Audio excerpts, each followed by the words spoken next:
اچھا بھائی، رمضان میں انتقال کی کیا فضیلت ہے؟ کیا رمضان میں مرنے والے کی کوئی زائد فضیلت ہے؟ کیا اس سے حساب و کتاب نہیں ہوتا؟ محمد اویس انڈیا سے۔ بعض روایتوں میں آتا ہے جو جمعے کی رات کو انتقال کرے گا اس سے عذاب قبر نہیں ہوتا، بعض میں آتا ہے جو رمضان میں انتقال کرے گا اس سے عذاب قبر نہیں ہوتا، پھر بعض میں آتا ہے کہ قیامت تک کے لیے ہٹا لیا جاتا ہے، بعض سے پتہ چلتا ہے صرف رمضان میں ہٹایا جاتا ہے۔ لیکن اس بارے میں جتنی روایتیں سب ضعیف ہیں اور بہت زیادہ ضعیف ہیں، تھوڑی بہت ضعیف بھی نہیں ہے۔ تو بعض علماء نے دیکھا کہ چلو روایتیں ہیں، اللہ کی رحمت سے امید کی جا سکتی ہے کہ بخشش ہو جائے گی، لیکن حقیقت جو ہے نا دلائل کی قوت کی روح سے ان روایتوں میں جان نہیں ہے۔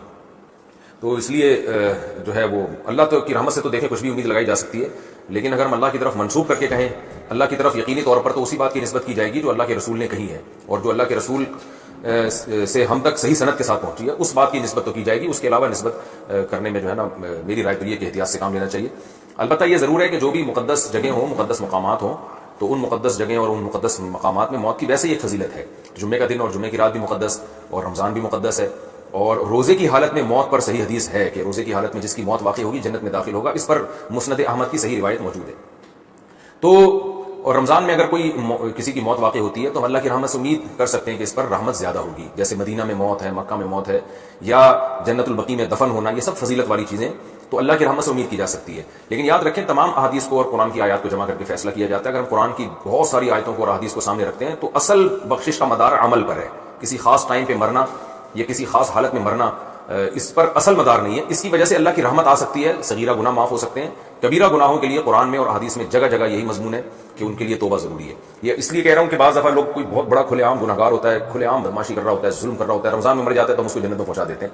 اس سے کیا ہوتا ہے؟ لوگوں میں بدعملی پیدا ہوتی ہے، اور قرآن کی ان آیتوں کا انکار لازم آتا ہے جس میں اللہ نے فرمایا کہ وَذَرُوا ظَاهِرَ الْإِثْمِ وَبَاطِنَهُ، ظاہری گناہ بھی چھوڑو، چھپے ہوئے گناہ بھی چھوڑو۔ ان الذین یکسبون الاثم، جو لوگ گناہ کماتے ہیں، سیجزون عن قریب، ان کو بدلہ دیا جائے گا۔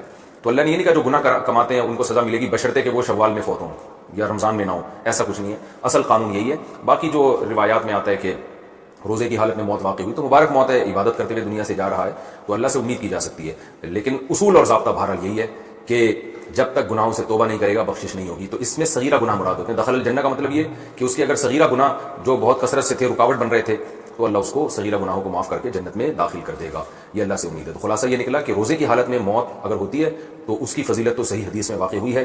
خاص رمضان میں موت واقع ہونا یا جمعے کی رات کو موت واقع ہونا، اس کی فضیلت کسی صحیح حدیث میں نہیں ہے، نہ لیلۃ القدر میں موت کی فضیلت کسی صحیح حدیث میں ہے۔